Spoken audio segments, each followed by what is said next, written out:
Hello students, कैसे हैं आप लोग।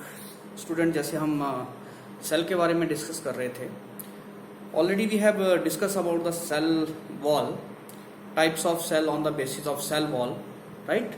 सो the next topic is cell membrane, right. So today we will discuss about the cell membrane.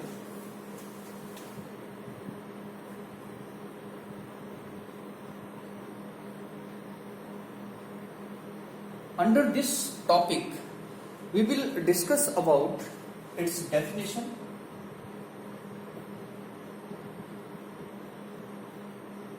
its discovery,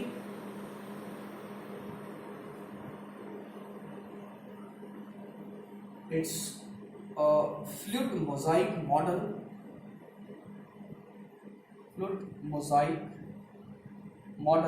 of cell membrane, right, and chemical composition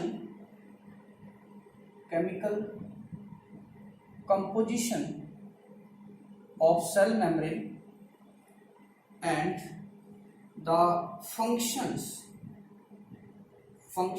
of cell membrane, right. So these are the topics we will discuss under the heading of cell membrane, right. So let us start with very first topic, that is the definition of a cell membrane. Student, we have already discussed that there are three main things which make a cell, right. First of all, a cell should have a boundary, that is called cell membrane. Second, cell should have a cytoplasm which make it viable, जिंदा बनाता है उसको. Third, a cell should have a genetic material.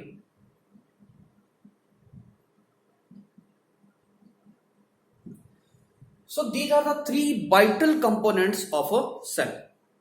Okay, so we are going to discuss about cell membrane. If it is so important, then we have to discuss it in detail, right? Okay, so cell membrane,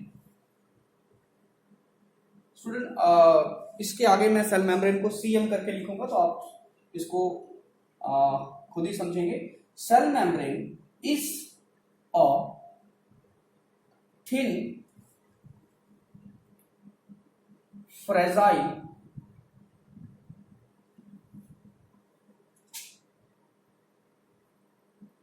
dynamic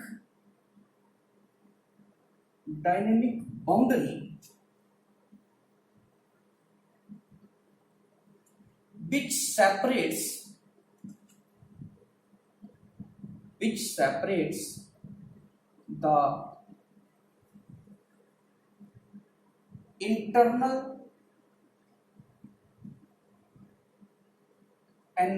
environment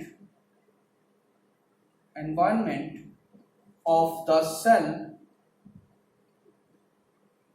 from its surrounding.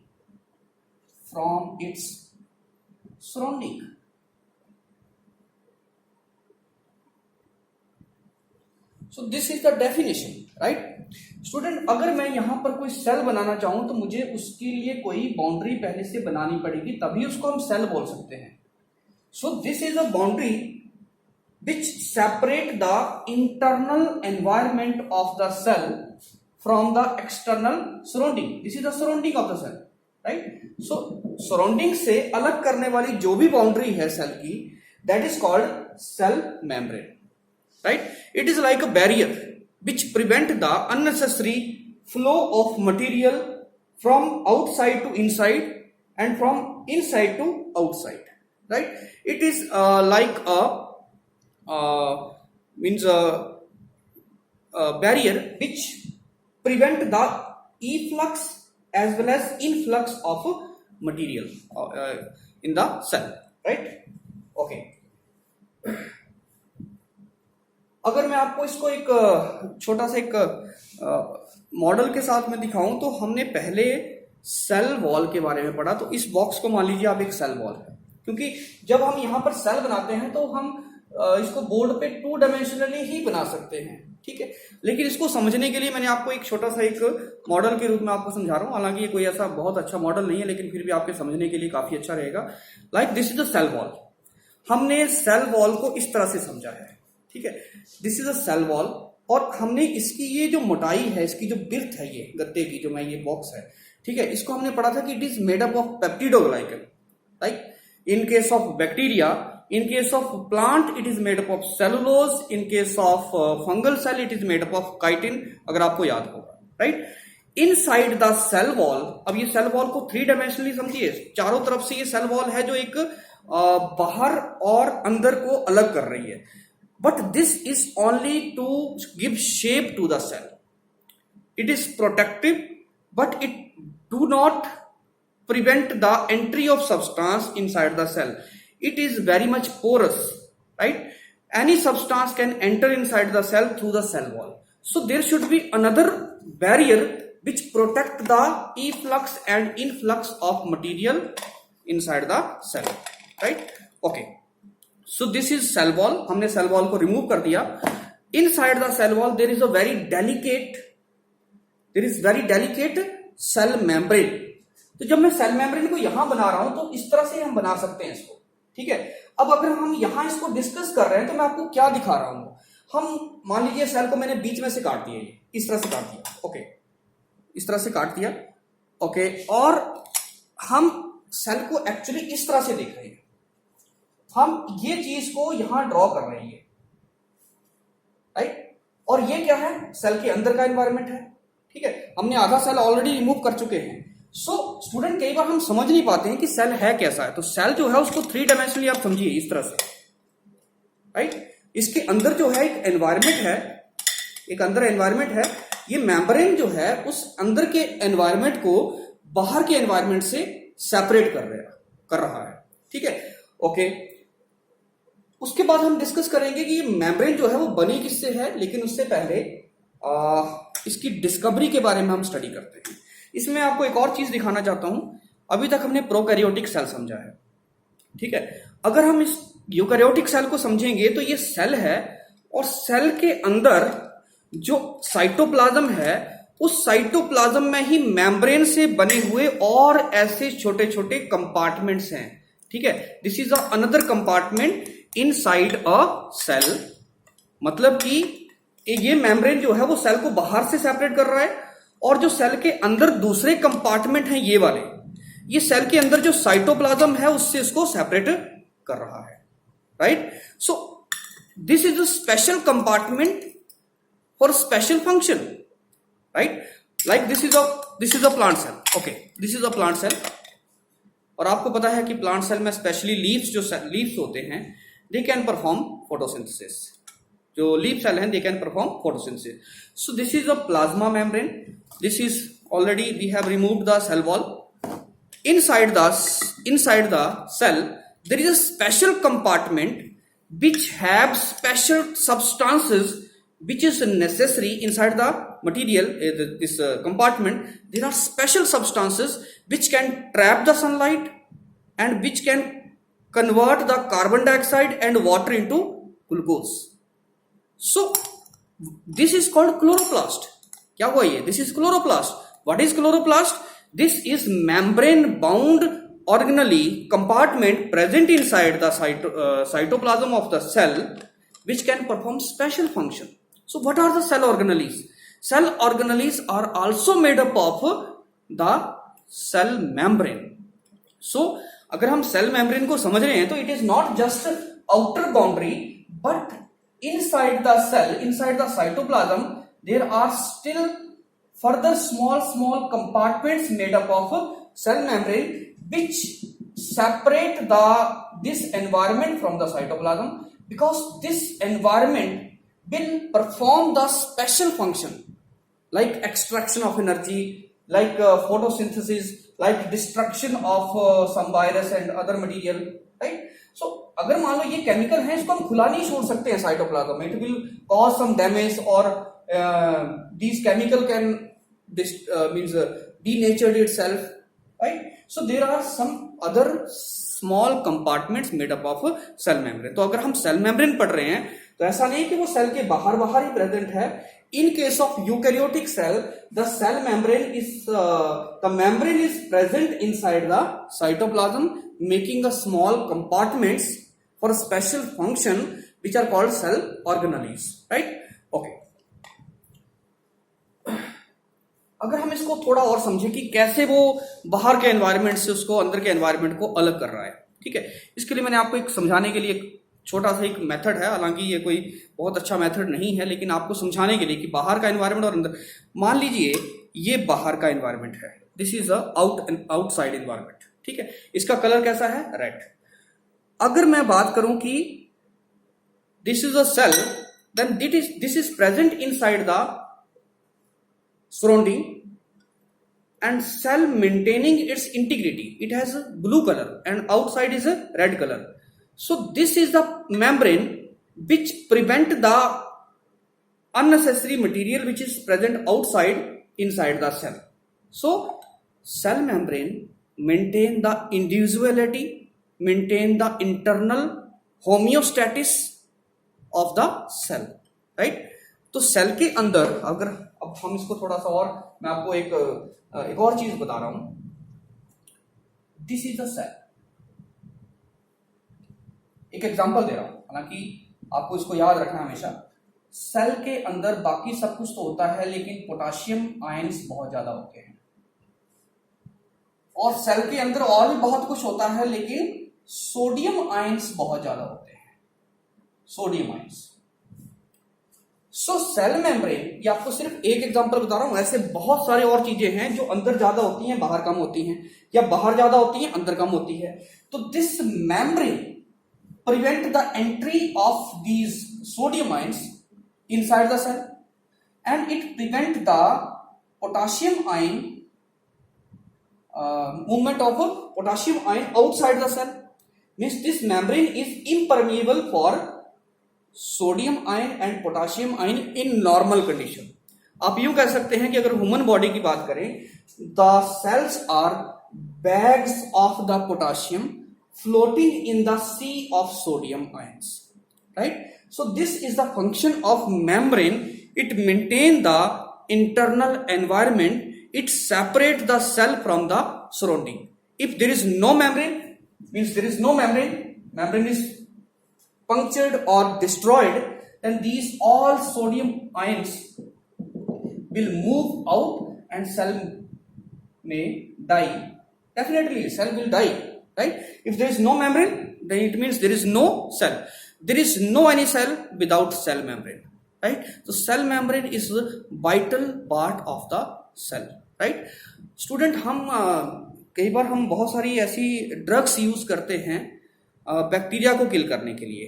There are certain drugs, there are certain chemical substances which destroy the which means punctured the cell membrane of the bacteria. मान लीजिए this is a bacteria.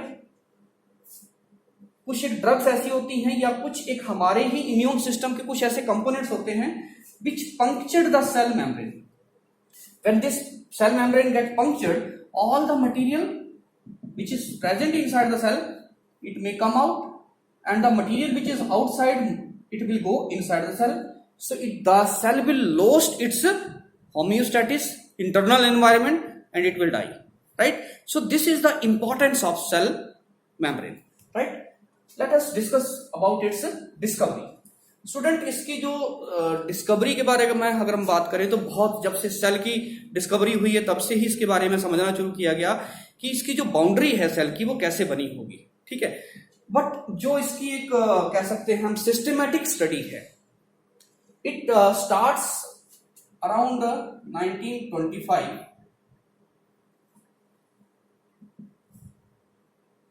With the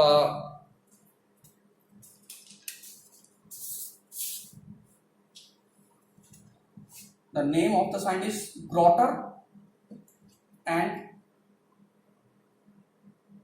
Grendel. Grotter and Grendel. Grotter and Grendel ने क्या कहा? इन्होंने कहा कि cell membrane is made up of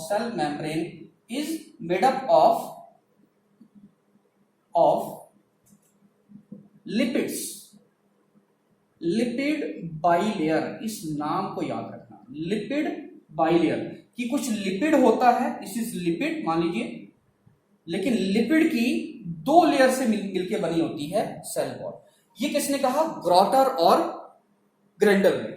अगर मैं इस सेल को ऐसे बना रहा हूं तो मैं इसको अगर बड़ा करके बनाऊं, यहां पे कहने का मतलब ये है, अगर इसको मैं बड़ा करके यहां पे बनाऊं इतने पार्ट को, तो हम ये कह सकते हैं कि this cell membrane is made up of two layers, one layer and second layer, ठीक है, इट इज बाई लेयर, और ये लेयर बनी किससे है? लिपिड से। तो ये किसने कहा? ग्रॉटर एंड ग्रेंडल ने, ठीक है। In the next discovery,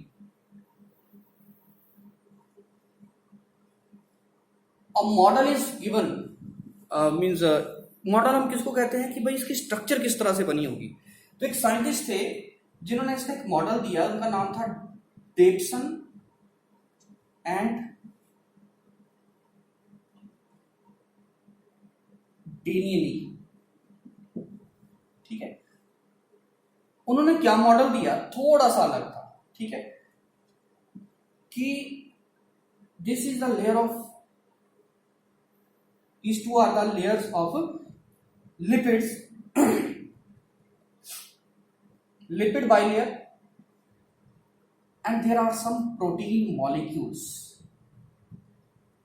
attached outside and inside of the membrane. Like this is a this is a cell, right? This is a cell. So this is the membrane. This is made up of phospholipid bilayer, and outside and inside is made up of proteins, protein, lipids, and this is again protein. But this model is not very successful. बहुत सारे objections लगे इस model पे, और ये model जो है बहुत सारी चीजों को एक्सप्लेन नहीं कर सकता था, मतलब ये मॉडल सही नहीं था, ठीक है। तो जो सबसे ज्यादा सक्सेसफुल मॉडल है मेम्ब्रेन का, that model is given by Singer and Nicolson, Singer and Nicolson, ठीक है। सिंगर एंड निकोलसन ने जो मॉडल दिया, उसी मॉडल को हम नाम देते हैं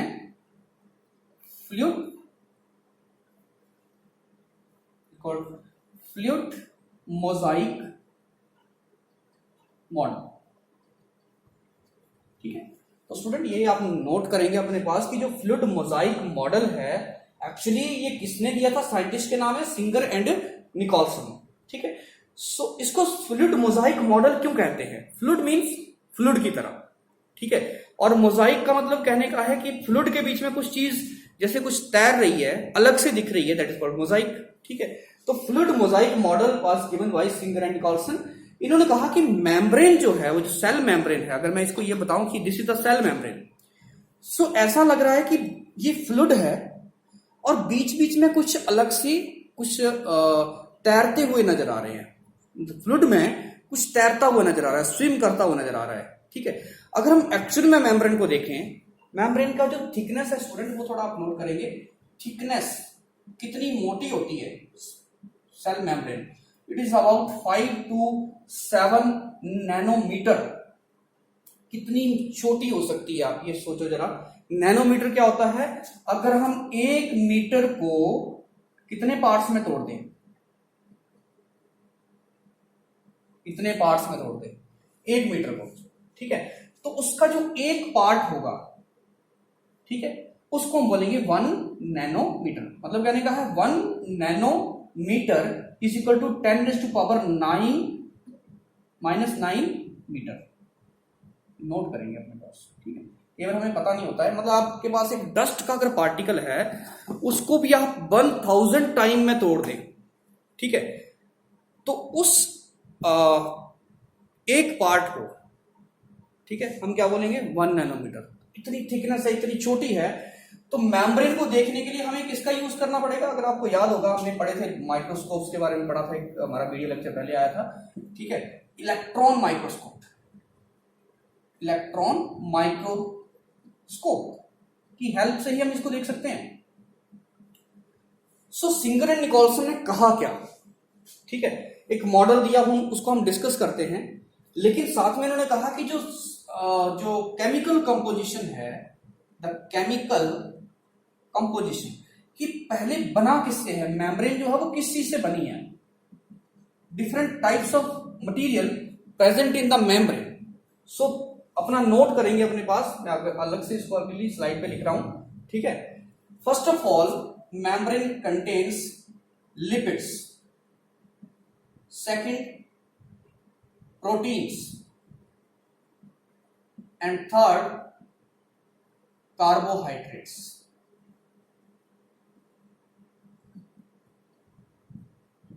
These are the three things which are present in the membrane. Means membrane is made up of lipids, proteins and carbohydrates. These two are the major components,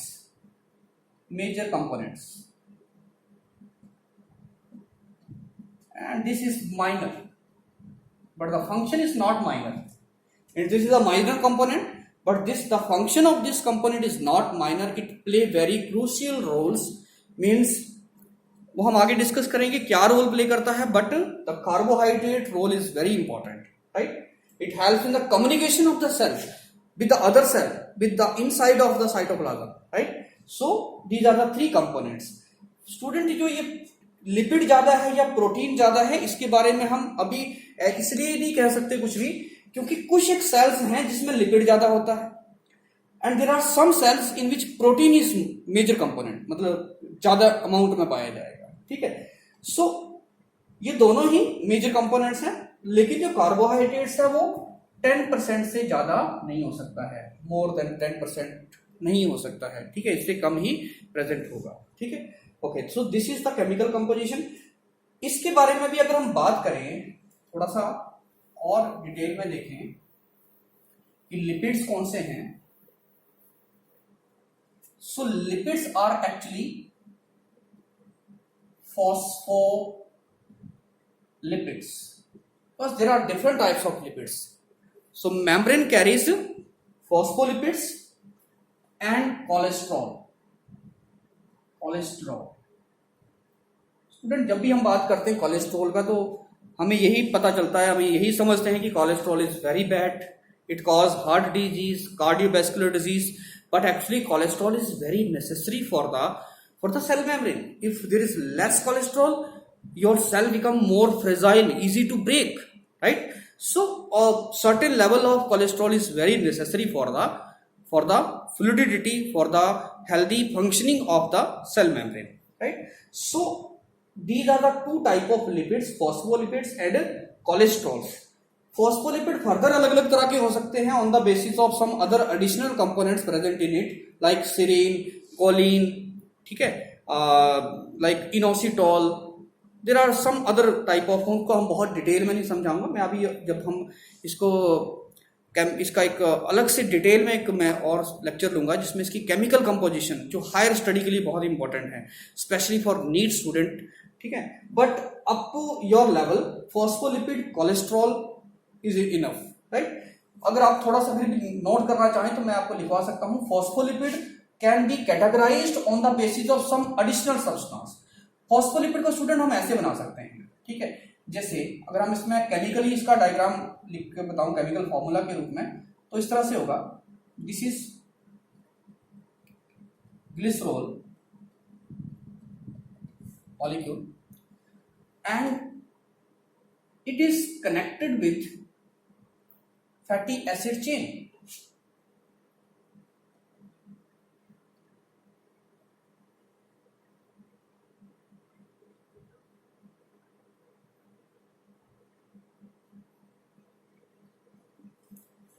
ये एक फैटी एसिड चेन है जिसमें 15, 16, 17, 19, 20 कितने भी कार्बन हो सकते हैं, but last में COOH बॉन्ड होगा, that's why this is called fatty acid chain, right. So fatty acid chain जो है वो ग्लिसरॉल के साथ रिएक्ट करेगी और यहां से वाटर जो है वो रिमूव हो जाएगा,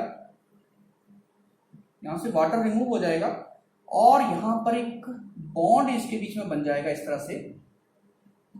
this is called ester bond, esterification reaction, जब अल्कोहल जो है वो एसिड के साथ रिएक्ट करता है।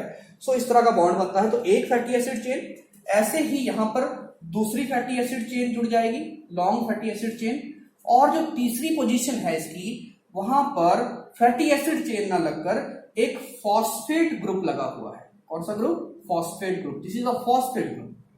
So this is a glycerol molecule, and there are two chains which are connected, two fatty acid chains which are connected on the first two carbons of glycerol, and on the third carbon of glycerol there is a phosphate group.